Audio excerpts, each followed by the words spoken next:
Hey, it's on. Look, it's on. Oh, it's on. It is so on. Pull up a chair, grab a cold one, smoke 'em if you got 'em. It's time for the Fan Happy Hour. On the Fan Sports Network, 105.1 and 1080. The Fan. Here's your host, Luke Anderson. Hey, happy hump day, all you beautiful radio listeners. Thank you for dropping into our little happy hour.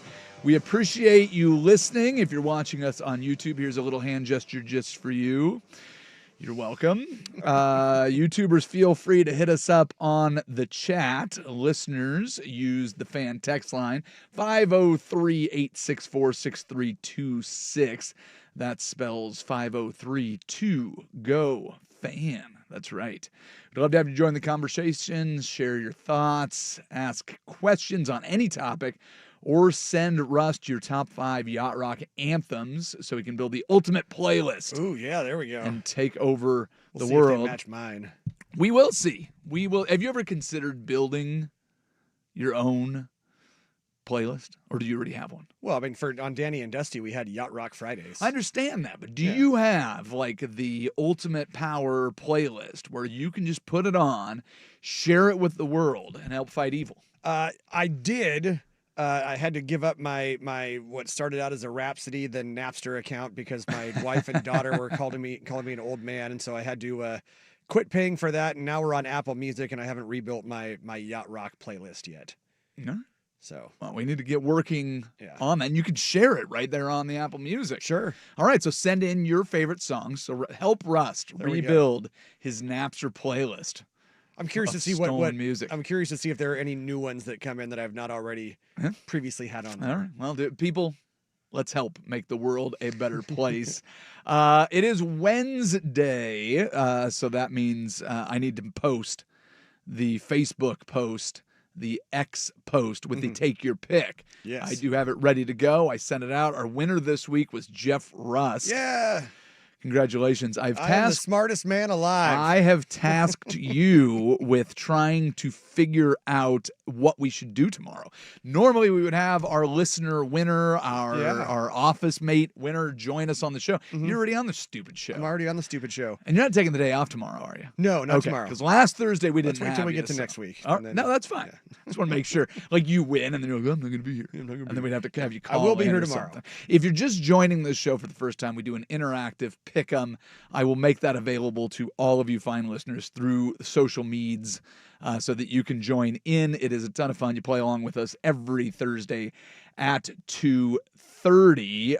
Right now, we need to get into something that was kind of racking my brain. Yesterday was a trade deadline in the NFL. Are you aware of that? Do you know what the NFL... I've reported on a bunch of it throughout the day. Do you know what the NFL is?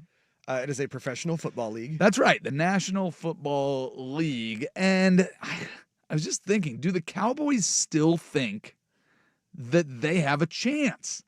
They went out and made moves to help bolster their defense. And so I figured I would use data, however you pronounce it, to back up my thought.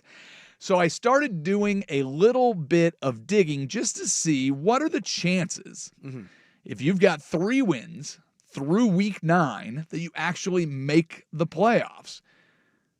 I've looked into it already. Do you have any guesses on how likely it is that you make the playoffs with 3 wins approximately halfway through the 17-game season? I'm going to guess the odds aren't good, Bob. We'll go with if I'm going to ballpark it, like 18%. Ooh, you're a little low. Okay. It is closer to 27%.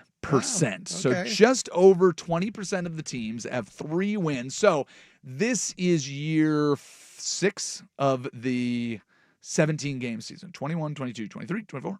This is 25. So the fifth season. Okay. So we've got 4 seasons worth of data to look at and go, all right, how do these teams actually fare? So there have been 22 teams that have limped their way into week 9 or through week 9 with a record of 3 wins. Sometimes 5 losses, sometimes 6 losses. In the Cowboys' case, 5 losses and a tie. Yes. 6 of those 22 have made the postseason. So that's actually pretty good. It's better odds that you make the playoffs with 3 wins than you miss the playoff with 6 wins. Maybe tomorrow we'll go through all the teams that have 6 wins and we can pick out the teams that are likely to lose. So what that means is right now, if the math holds up, and it's a small sample size, I grant you, but there are 7 teams right now in the league that have a 3-win record. Okay. So if we use those percentages, Yes. should be 2 of the teams that make the postseason. Okay. So do we think that the Cowboys, who just made moves at the trade deadline, will be one of them? No. Now there. What's that? I said no. Okay, well, I don't disagree with you. But I figured we'd at least walk through the exercise. Okay, yeah, sure. Since I went into math zone and figured that out. So there have been 20 teams that have finished with a record of 9 wins or better in the last 4 seasons. 12 of those teams have missed the playoff. 8 of those teams have made the playoffs. Okay. So that's kind of where we're thinking that you have to get to. There's one team that made the playoffs with 8 wins. There is one team that missed the playoffs with 10 wins. Yeah. It was the Tampa Bay Buccaneers, who won their division when they were terrible. 8 wins, made the playoffs. Last year, the Seahawks, 10 wins, missed the playoffs. So you need to get to probably 9 wins. If you get to 10, you're in, but that's a long way to go. So I pulled up schedules just to see what teams were kind of up against. The first team that I looked at was the Houston Texans. Now, the Houston Texans not in a great division, but there's never been a team with 7 wins at the 9-week mark that has missed the playoffs. So I assume that the Colts are going to wrap up that division. At the very least, they will be a playoff team. That feels pretty safe to say. Also, the Colts, one of 2 teams undefeated at home this season in the NFL. Look the at Colts you. and the Denver Broncos. Well, Broncos 7-2 as well. So kind of wild what the Broncos are doing. So the Texans have to play the Colts twice more, still have to play the Bills, still have to play the Chiefs, still have to play the Chargers. I am going to eliminate the Houston Texans especially from making the playoffs. CJ Stroud will not play this week. Davis Mills is in because Stroud is in the league's concussion protocol. And so who knows how long that goes. Well, sure. And just looking at schedules, I think generally that doesn't help. Yeah, it certainly does not. The fact that they've been just kind of up and down, have some bad wins, they have some good wins, they have some bad losses. So they're not a team that I trust, and they've kind of been a team without a big identity this year, especially on offense, it feels like, at least from a casual observer of the Houston Texans. The other 2 teams in the AFC that have 3 wins are a lot more interesting because it's a lot easier to get in with a worse record if you win your division. Big win for the Steelers this week. The Ravens are one of those teams with 3 wins. The Bengals are one of those teams with 3 wins. So let's look at the Ravens schedule first. Okay. Their next game is against the Vikings, then they play the Browns, then they play the Jets. I feel like momentum is on the side of the Ravens. Yeah. Then they have 3 consecutive weeks. The 27th of November is something called Thanksgiving. They will play the Bengals head-to-head in that matchup. Gotcha. Will Joe Burrow be back? Man. Probably not. They said December at the earliest. Right. Then you play the Steelers head-to-head. Then you play the Bengals again. Then you have New England, Green Bay, and Pittsburgh again. I feel like it sets up that the Ravens will be one of the 2 teams that ends up making the playoffs right now with 3 wins. If they beat the Bengals head-to-head, that means the Bengals are out. Does that feel pretty fair? Sure. Okay, let's look at That the 4. sounds fair. Let's look at the 4 NFC teams, shall we? Do you want to start or finish with the Cowboys? Let's finish with the Cowboys. I think that seems like the fair way to do it. The Commanders just got absolutely mollywopped by the Seattle Seahawks on Sunday Night Football. They are going to play without Jaden Daniels for a little while. Their next matchup will be head-to-head with the Detroit Lions. Then they get the Dolphins, not bad. Then they get a bye week. But they come off the bye and play head-to-head against the Broncos, who seem to be a good team, can't figure it out. What I don't like for the Commanders is even if they get Jaden Daniels back, 2 of their last 3 games are against the Eagles, and it's sandwiched in there with a game against the Cowboys. I'm going to eliminate the Commanders right now. Okay. That seems pretty fair. Mm-hmm. Okay. Not the best division in football, so you're going to have some weaker opponents. The Atlanta Falcons have 3 wins right now. Their next matchup is against the Colts. Not great. Then they play the Panthers and the Saints, followed by the Jets. Mm-hmm. Feels like you can rattle off some wins. You play head-to-head against the Seattle Seahawks, Tampa Bay Buccaneers, Cardinals, who are one of those 3-win teams right now. And then you have the Rams and Saints. I'm gonna put the Falcons in kind of that maybe zone. Well, They've looked really good at times. They've looked really bad at times. This is going to sound weird to say, but I don't know that we can just pencil in a win against the Carolina Panthers. I don't think you're wrong about that, but at the same time, I don't think you can pencil in a win for the Carolina Panthers either. Well, So very fair. Yeah, I'll put them in kind of a maybe zone. The other one that's really interesting is the Cardinals. Cardinals are a 3-win team, but they just looked really good against a Cowboys team that's in that same territory. Because Kyler Murray wasn't playing. Wait, what? Kyler Murray is not Out. playing for a little while. Out He's at on least 4 games. Yep, he's on the IR, and if Jacoby Brissett continues to do what he's done, Mm-hmm. you may not see him anytime soon. Yeah, there's people saying that maybe Kyler Murray has already played his last game as an Arizona Cardinal. Yeah, it's kind of feeling that way. So you've got next the Seattle Seahawks, who you lost to on a last-second field goal. Mm-hmm. Now, here's the other thing that's really interesting about the Cardinals. 5 losses. They've already had their bye, but their 5 losses are consecutive. They lost 15-16 to the 49ers, 20-23 to the Seahawks, 21-22 to the Titans, bad loss, 27-31 to the Colts, and 23-27 to the Packers. They are 3-5 on the season with a point differential of +9. Thank you. Cardinals feel like they might be that team. They have a head-to-head with the Falcons. They've already beaten the Cowboys. They have to go Seahawks, 49ers, Jaguars. That's a little tough. They have the Buccaneers on their schedule. They have 2 against the Rams. Texans, Falcons, Bengals. All 3 lost teams scrambled in there at the end. Probably the best team on that list, but they do not have the easiest schedule. Cardinals, very interesting. Yeah. Those division matchups where you have to play Seattle and the Rams twice and the 49ers. Yeah. That can be tough, but if you win division games, it puts you in a pretty good lane. And any combination of wins against those teams too helps get them right back in the division race. Yeah, 100%. So I don't know if they'll have enough to get back in the division because all of the teams have 6 wins right now at a minimum. So it's going to be interesting. Here's your schedule for the Cowboys. This does not line up well for them. They've got the Raiders after their bye week. They're on a bye this week. Raiders. Then they go Eagles, Chiefs, Lions.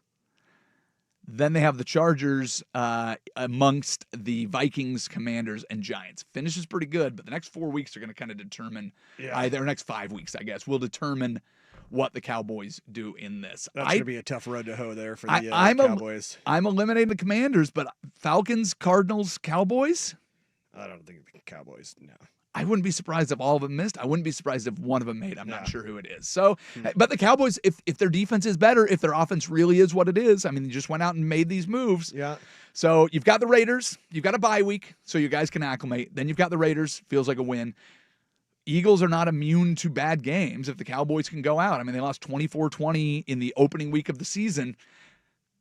I like the Cowboys as much as I like the Cardinals and the Falcons. So sit back and watch. It could be interesting. Here's the nice thing about it is that if the Cowboys do end up making the playoffs, you know they're not going to do anything, which is fantastic. So we've got that going So for us. basically their opponent has a first round All right. bye. Should we tell some jokes? All right, in case you missed it, the Chicago Bulls completed a stunning comeback from a 24-point deficit to defeat the Philadelphia 76ers, leading to severe criticism of Joel Embiid for his selfish play. Embiid scored 20 points, but it was on 7 of 21 shooting.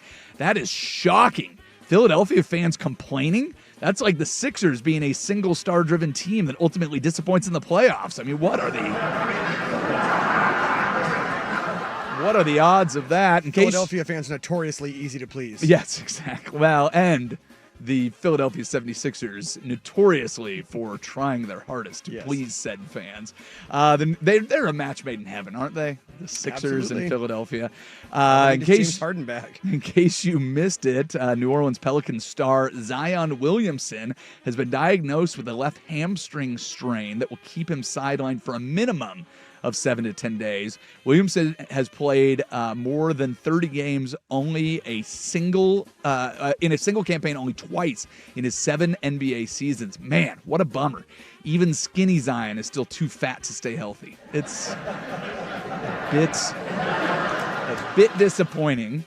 In case you missed it, a United States congressional committee met with NBA officials regarding the league's gambling probes following the indictments of Chauncey Billups, Terry Rozier, and Damon Jones. The government is a mess, but if you have anything that will put the both parties together, just mention fixable NBA prop bets. The only thing that unites our Congress is the fear of losing a parlay. So at least we have some positivity. Ooh, what should we do first? What should we do last? Finishing it up with 2 golf jokes. Let's go with Charlie Woods first. In case you missed it, Charlie Woods, son of 15-time major champion Tiger Woods, was named a first-team All-American by the American Junior Golf Association. In 1991 and 1992, Tiger Woods was the AJGA Player of the Year. And now, in 2025, Tiger was given the Deion Sanders Award for being the least impressed parent for their son's achievements. So I think that is congratulations. Little golf clap. Is there anything Charlie does that impresses Tiger? Like, no matter how good he is, like, oh, cool, 12 majors, Yeah, nice great. job. I did that. Yeah, exactly. I did that by the time I was 28. Like, get out of here. No hope for this. And finally, Rory McIlroy. Wow, easy for me to say. That's always one for me too. Rory McIlroy received a personal apology from the PGA of America chief executive Derek Sprague regarding the abuse directed at him and his wife Erica during Europe's Ryder Cup victory. McIlroy's wife was hit by a beer thrown from a rowdy American crowd. McIlroy had to turn around and apologize to Ireland for marrying a woman who doesn't automatically duck and return fire when beers start flying. So that is apparently not great to be part of the Emerald Isle and not know how to dodge and throw your own beer. That's apparently disappointing. You can dodge a wrench, you can dodge a beer. Amen to that. Yes. All right. So that is your In Case You Missed It. Should let you know it's Wednesday. So at 2:30, we will attempt to read minds in a little game we call the Subtext. We will put up the Pick'em forms in the break so you can play along, and I'll get you the links to that. But right now, we need to get to the Daily Buzz. We do it next on the Fan Happy Hour. This is 105.1 The Fan.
Top headlines, trending topics, and trivial matters that got our attention. It's the Daily Buzz on the Fan Happy Hour. The Buzz.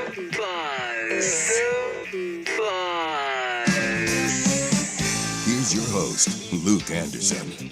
Oh, yeah, baby. Let's go, Seattle Seahawks. Good news after one day after making a trade for Rashid Shaheed from the New Orleans Saints.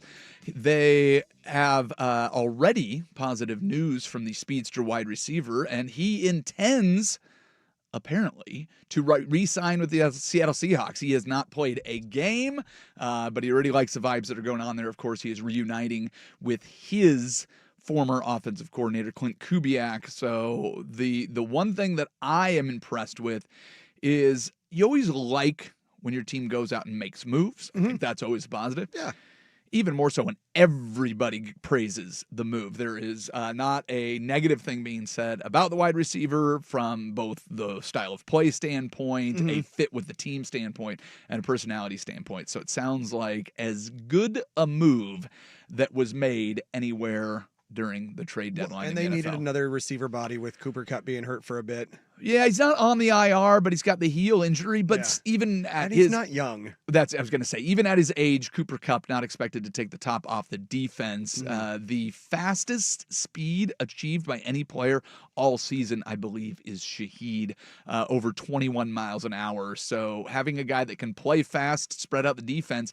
And the other thing that I really like is not only is this another weapon for Sam Darnold, it is suspected that teams will have to then adjust their defenses to compensate for the passing game, which should, in theory, open up the run game. So I love that. The Buzz. Tonight, the Portland Trail Blazers welcome the 8-0 Oklahoma City Thunder. Should be a fun one at Moda tonight. As I mentioned, the Thunder are 8-0. They are 4.5-point favorite. The Blazers 4-3, but the Thunder, I don't know how you take this, Blazers fans, are expected to be playing without Lou Dort, Alex Caruso, and that really tall, skinny guy, Chet something? Holmgren? Holmgren, yeah. Holmgren. Yeah, so he... Older brother Chet from Weird Science. That's every time I see the name Chet, that's exactly what I think of, except for he was a blob. Just Bill Paxton in that flat top. Yeah, but Rest the in blob peace. version yes. of Bill Paxton is Absolutely. exactly what I pick. And I do appreciate the character that Paxton plays. Oh, absolutely. But those two are synonymous. He was a scene stealer. Oh, for sure. Yeah. Well, he's always been kind of a scene stealer. Yeah. That's kind of what he does. True Lies, too. Yeah. That's a good one in there. Yeah, plenty of. He has just a little I can't cameo say one in. of my favorite lines from that movie from him, but Is it Terminator that he plays like just one of the punks that runs into Arnold? ooh, maybe. I feel like that's popping out in my head. Anyways, regardless of how great Sorry to derail. Bill Paxton. So the question is, you just played the Lakers and had a very disappointing finish and shooting performance in that game. They were playing without LeBron, without Luka, without Austin Reeves. Do you want stars to be playing against you?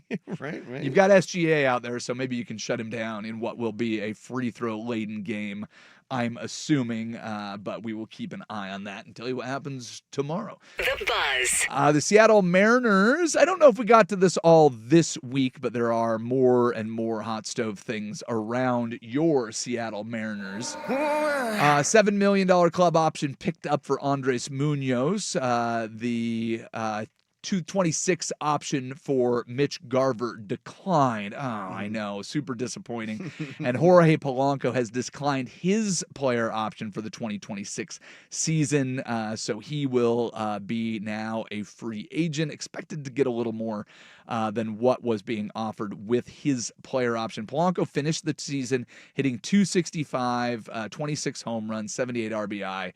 More importantly, he was a postseason hero for you, so it'll be interesting to see what the Mariners do with that.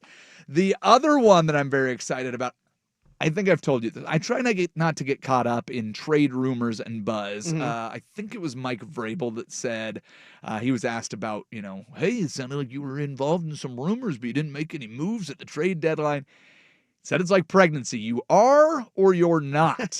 So I kind of live in that world where I don't want to get excited about it. But multiple sources putting the Mariners among the teams in a sweepstakes for a guy named Tarek Skubal. Ooh, yeah. I could get with that.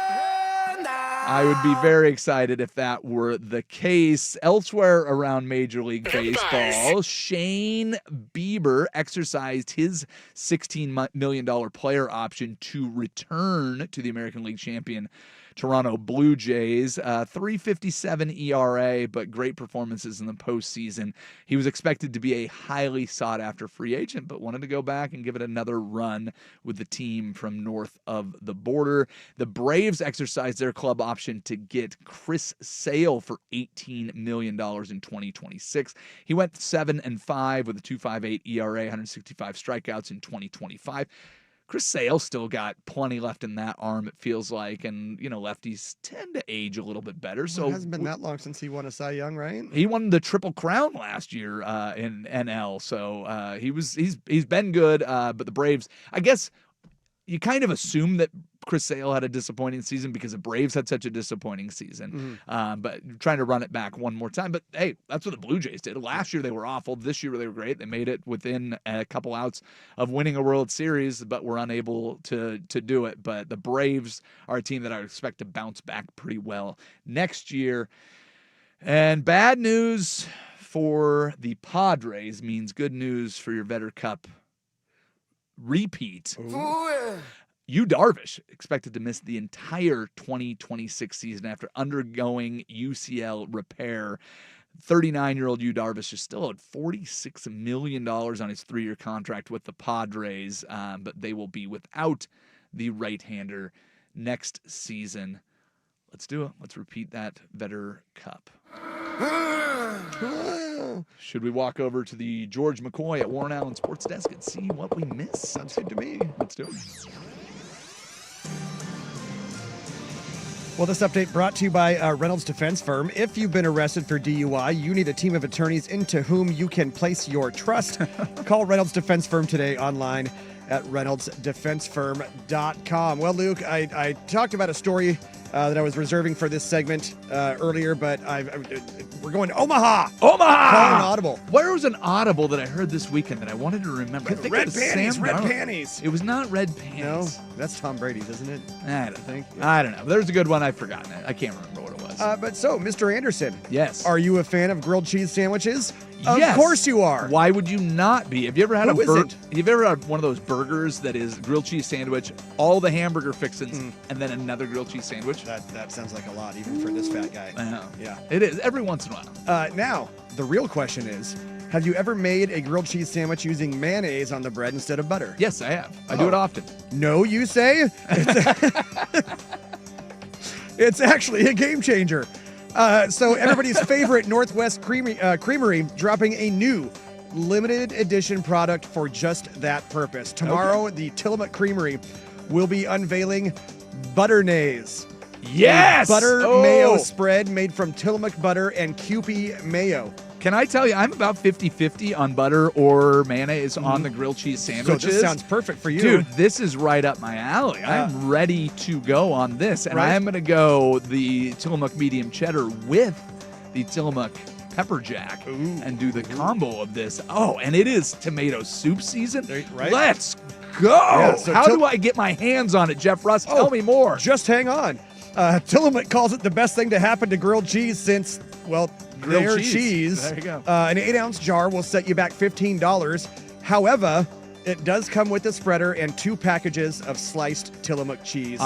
It will be available for purchase online. I can tell you what every single person on my Christmas list will be getting for Christmas. And Hey, you throw in 2 packages of sliced cheese with that too, and the Butternaise for $15. That sounds like a bargain. So what kind of cheese comes with it? It just says 2 packages of sliced Tillamook cheese. Yes, So let's I don't go. know if you can, mix and match. Yeah, pick your flavors, what have you. I'm a Sharpman myself. Are you? Yes. Yeah. I No, like the medium cheddar, just the big yellow loaf, and then their pepper jack or habanero jack. Ooh, both quite good. Oh man, I'm all in on this. All right, more sports scores and stories in 30 minutes. I'm Jeff Russ from the George McCoy at Warren Allen Sports Desk. Hurt and missing work? Insurance companies acting like jerks? Don't call your mom. Call George McCoy at warrenallen.com. Recruiting with Andrew Nemec, Thursday evenings at 7 after Isaac and Suk on the Fan Sports Network, 105.1 FM and 1080 AM.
Subtext. We've got the clips, but what were they really saying?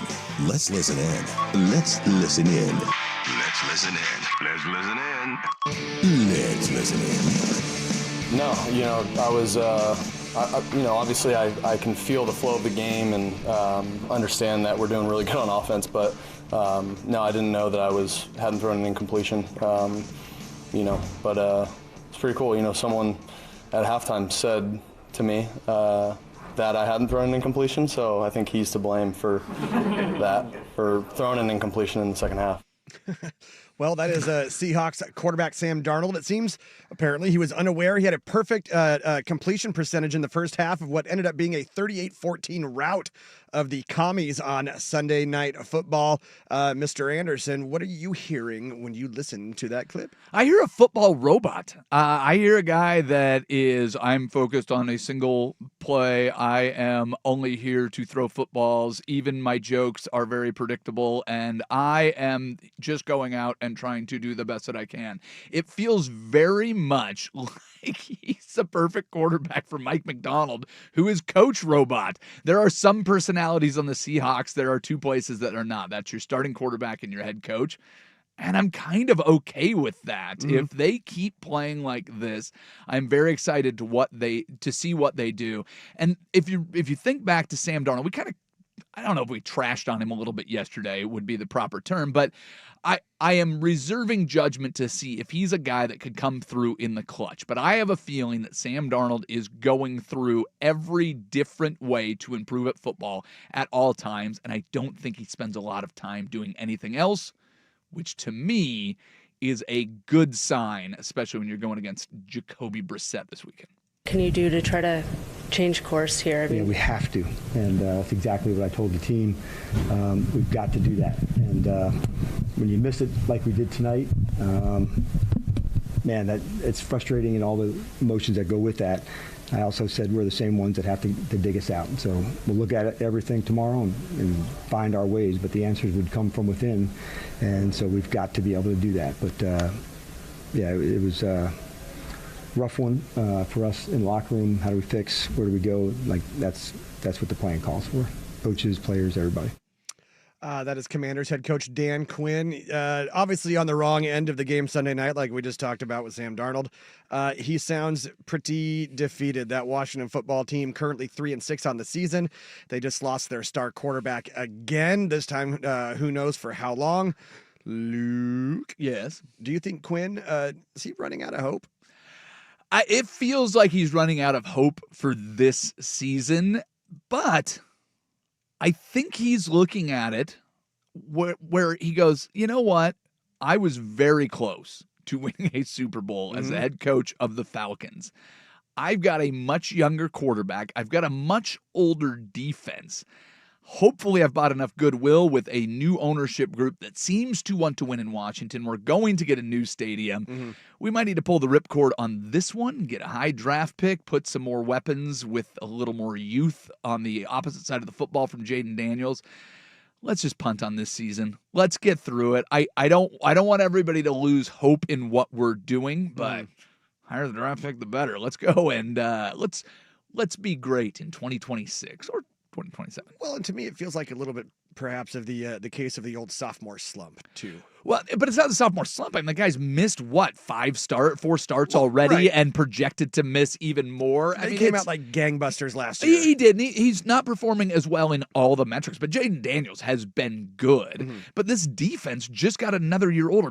Bobby Wagner and Von Miller, your big names on there. Don't you go talking smack about B-Wags. Hey, listen, I love Bobby Wagner as much as anybody. He does not get to the edge like he once did. Yeah, Going and getting... Von Miller is almost as old as his glasses make him look. Yeah, no kidding. So, yes, getting younger, I think, is essential. What happened with the Falcons was you had Matt Ryan declining. You have a lot of room for Jaden Daniels to still ascend. So I think he's in a pretty good spot, not for this season, but for the future. Nothing different than I've been saying. Listen, I want this to be a team that the fans are proud of. But again, I never said that we're going to be proud of them right now. At some point, I want this to be a team that that the fans are proud of, and I still stick with that. And I will still say that this is a team that the fans will be proud of. And I'm not going to get into the patience and all that type of crap that you always hear. But I will tell you this: our guys are working. We're going to continue to work.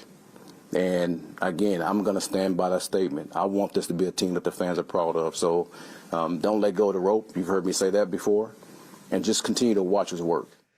Okay, Jets head coach Aaron Glenn trying to shoot straight with the fans. He never said the team would be good now, but he also avoided giving a timeline for when fans could expect to be proud of those Jets, Jets. Luca Placia, what do you think Aaron has in mind as a turnaround timeline for a team that has not made the postseason since before Colorado and Utah joined the Pac-12? Oh, it has been a very long time since the Jets have been relevant. I like Aaron Glenn a lot. And the way that he kind of framed everything, I think he was intentionally leaving off the timeline. I think he went in and told the ownership when he applied for that job, he goes, it's going to take a while.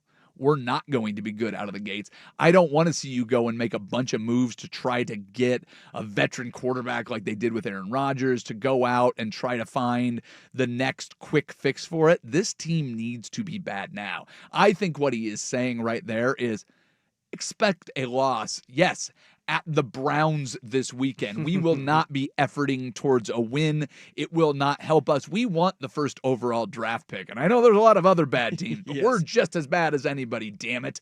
There have been some wild stories around it. I just hope that Aaron Glenn gets an actual timeline where he can try to put together a good team, because I think Jets fans need it. But Woody Johnson can't get out of his way. Did you see the Jordan Travis story? No. Apparently, Woody Johnson was pressuring him to hurry up and rehab after that gruesome leg injury that ended his college career. And his agent is saying that actually led to a setback that led to retirement for a guy that never really played in the league. Yikes. There are so many bad stories about the Jets. I love having a coach that goes out there and just goes, listen, we're not good. Maybe we should. We're not going to be good anytime soon. Maybe we should ship Woody Johnson back overseas, huh? Yeah, amen to that. But we are trying, I promise you that. So I think he is saying, just listen, we're going to be bad for a little while. Yeah. But eventually, if you give me enough time, we might be good. After all, someday. We are the Jets. He's an unbelievable player. To get a bona fide number one corner in this league, like I said, it elevates everybody around us. He's got all the elite traits you look for. He's sticky in coverage, the pass breakups, the interceptions. He's feisty, he's aggressive. Just to add that to the fold of the back end with the guys we already got back there, like I said, it's going to elevate everybody. So I think just a great get by Chris getting him. Colts head coach Shane Steichen praising the team's newest acquisition in Sauce Gardner and his general manager. The Colts, only their second loss of the year to the Steelers on Sunday. Luka Rama. Is this a head coach just happy to see his organization make a move to improve at the trade deadline, or is there more to what he's saying? I think I like Shane Steichen almost as much as I like Aaron Glenn, the way that he comes out. I mean, he said it that, the first half of the season doesn't mean anything. I think he's trying to send a message to the team. Game on. Pressure's on. We have no excuses not to win right now. We've had plenty of excuses in the past. We haven't had a great quarterback or somebody that's competent running this offense. We've been trying to shoehorn in Anthony Richardson, and it's not working.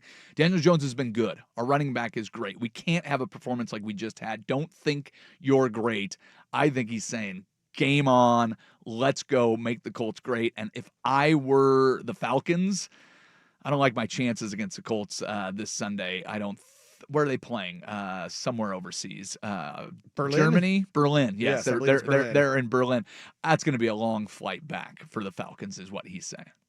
You mentioned Jacoby Brissett, and this isn't a loaded question meant to get anyone in trouble. This isn't about who didn't play tonight. It's just about Jacoby Brissett. Yep. In the games where he has been your starting quarterback, what has been the best thing he has done to give your offense and your team a chance to win games? Jacoby's a real pro. He's a guy who does everything the right way. He, does everything during the week, watches all the film, does everything the right way. And I think one thing that Jacoby does is he keeps us calm, he keeps us poised in the huddle, and he really gives us confidence. He's going to talk to everybody. He's going to tell us how he's feeling, what he wants us to do, and he's going to trust his guys. He's going to give us chances. He's going to, throw us the ball when we're covered, and he's going to give us chances. And I'm just so proud of the way he played. He's an unbelievable quarterback, unbelievable guy, and I'm super proud of him.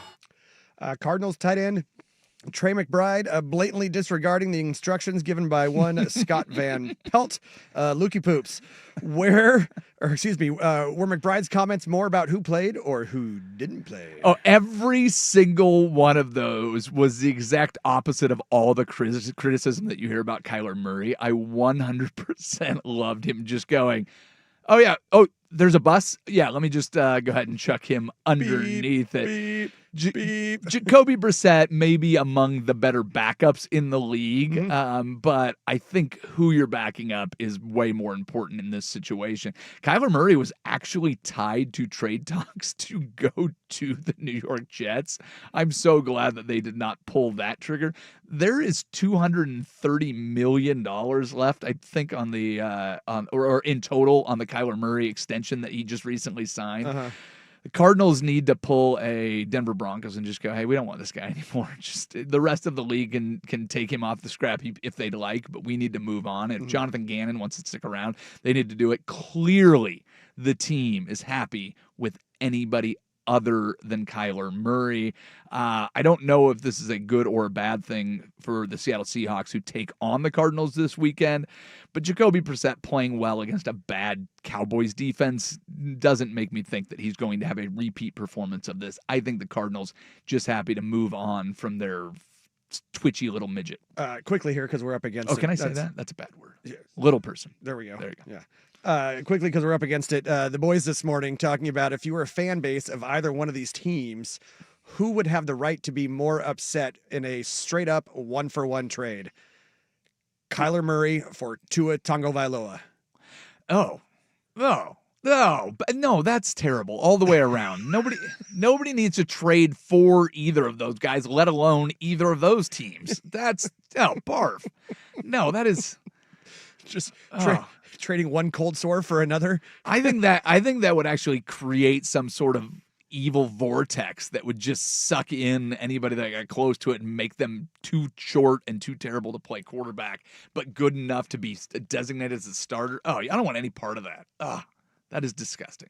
Every part of that is awful. I am moving slow. I have failed to put up our pick'em. I will do it before we get to one more for the road. This is Happy Hour on 105.1 The Fan and the Fan Sports Network.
Bucks, hot shots. Welcome back to the Fan Happy Hour. We're about to wrap things up. Maybe you guys like what I have so far? Wicked woman, cool creams and misters. You got a cool spell on me. Let's grab one more for the road. Come on, everybody. Everything's smooth. Here's Luke Anderson. All right, kids, I did it. I think I have it up on Facebook. I have it up on X. Go to @FanHappyHour, and you can find the Week 10 Take Your Pick form. This week, it is imperative that you play. If you've never listened to this show and you've never played along with our pick, and we need somebody to dethrone the mighty predictor and producer, Jeff Rust. He is going to get a big head, and he will not be able to fit on his headphones, and that would be detrimental to the show. Come and get me. So please do that. Mr. Rust, while I have your attention, can you please take a look and see what people are sharing on the text toy and the YouTube chats, please? Yeah, Rufio on the old YouTube chats here. He starts out, or I will start out saying this for him. See, he can say this following statement. Least impressed by their son's achievement? I mean, Tiger is technically an Asian dad. I like that it was a Deion Sanders award. That made me laugh. Yeah. I was like, who is the least impressed with what their sons have done in the sports public right now? That made me very proud. But yes, I've known a couple Asian fathers, and mine is not one of them. But yeah, I can understand the comment, Rufio. Thank you for that. Joel also on the YouTube chat. Tomorrow, the first day free agents can sign. We better hear about Josh Naylor signing with the Mariners in the first 5 minutes. Oh, amen to that, brother. Let's go. Like, if that has not already been a conversation, the most disappointing thing would be everybody in the organization has said that they want to have Josh Naylor back. Josh Naylor has said that he would love to stay there. He loves the fans. All the fans want him back. So let's get it done. Just make it happen. Yeah. It's just money. What else are you going to do with it? Then, of course, also the audible was Luigi. That was the Louis. Yes. That was during the Seahawks game. They were calling out Luigi, and I absolutely loved it. I would have liked it if it was a little more, it's a Luigi. But it was, Let's go. Let's go. That'd be fantastic. It was very good. I enjoyed that immensely. Anything else? What did we have? One more here. Oh, and then in terms of the old Butternays, Rufio again. What a stocking stuffer. It's the only thing that will be on my list of things that I want, and it will be the only thing that I'm giving for every Christmas gift. Both of my kids will be disappointed, but whatever. I've seen they started doing members-only jackets again. I want myself a members-only jacket for Christmas. I'm a little surprised that you don't have one. Well, yeah, but anybody listening? I don't know if I picture you in a new members-only jacket. Yeah, it's got to be a little bit ratty, torn up a little bit, some holes in there. It won't stay new long. I think we're safe there. All right, this was before we got derailed by Butternays. We were going to talk about the Hall of Fame coaching candidates. So there are 9 coaches that can potentially go into the Pro Football Hall of Fame, but the 9 finalists, there will only be one. Your finalists, 2 tied to the Seattle Seahawks, both Mike Holmgren and Chuck Knox are on the list. Bill Belichick, Tom Coughlin, Buddy Parker, Dan Reeves, Marty Schottenheimer, George Seifert, and Mike Shanahan. Why is there a rule that only one of them? I know. Why is this Highlander? I don't know. I don't know Buddy Parker. I will admit to that. Anybody else on that list not a Hall of Famer? No, I mean, absolutely. Marty Schottenheimer had wonderful seasons. I know he never won the big one, but I think everybody else that did. Bill Belichick lost 2 to Coughlin. We know Belichick's a Hall of Famer. Tom Coughlin should be there. Holmgren went to 2 with different franchises, won 1. Chuck Knox, maybe not a Hall of Famer, but as a Seahawks fan, I mean, he was fantastic. Dan Reeves seems like a shoo-in. Broncos. George Seifert, yes. Mike Shanahan, back-to-back Super Bowls. Right. The coaching tree's great. It seems so weird. I don't know why we make such a big deal about these Hall of Fames. There was an article that I was reading, and I don't want to get into the whole, arguments for, against, because I don't think it's much of an argument. I am firmly on the side of the argument that I heard today. For the steroid era of baseball, are we just going to pretend that it didn't happen? You go into the Hall of Fame, you're just going to leave Barry Bonds and Roger Clemens out of there? I've said this once, and I'll say it again. If you're putting an asterisk on something, fine. There should be an asterisk. Doesn't mean you don't put a notation in there. put the damn asterisk, go, and these guys were accused of cheating. They were still great. You make Barry Bonds' bust Yeah. twice the size of everybody else's. Whatever you want to do with it, however you want to acknowledge it, you can put a giant needle separating the two guys in those eras. Fine. Just put them in the Hall of Fame. All right. Thank you, everybody, for listening. Thank you, Jeff Rust. And as always, thank you, Isaac Ropp. We are all done for now. Bye-bye.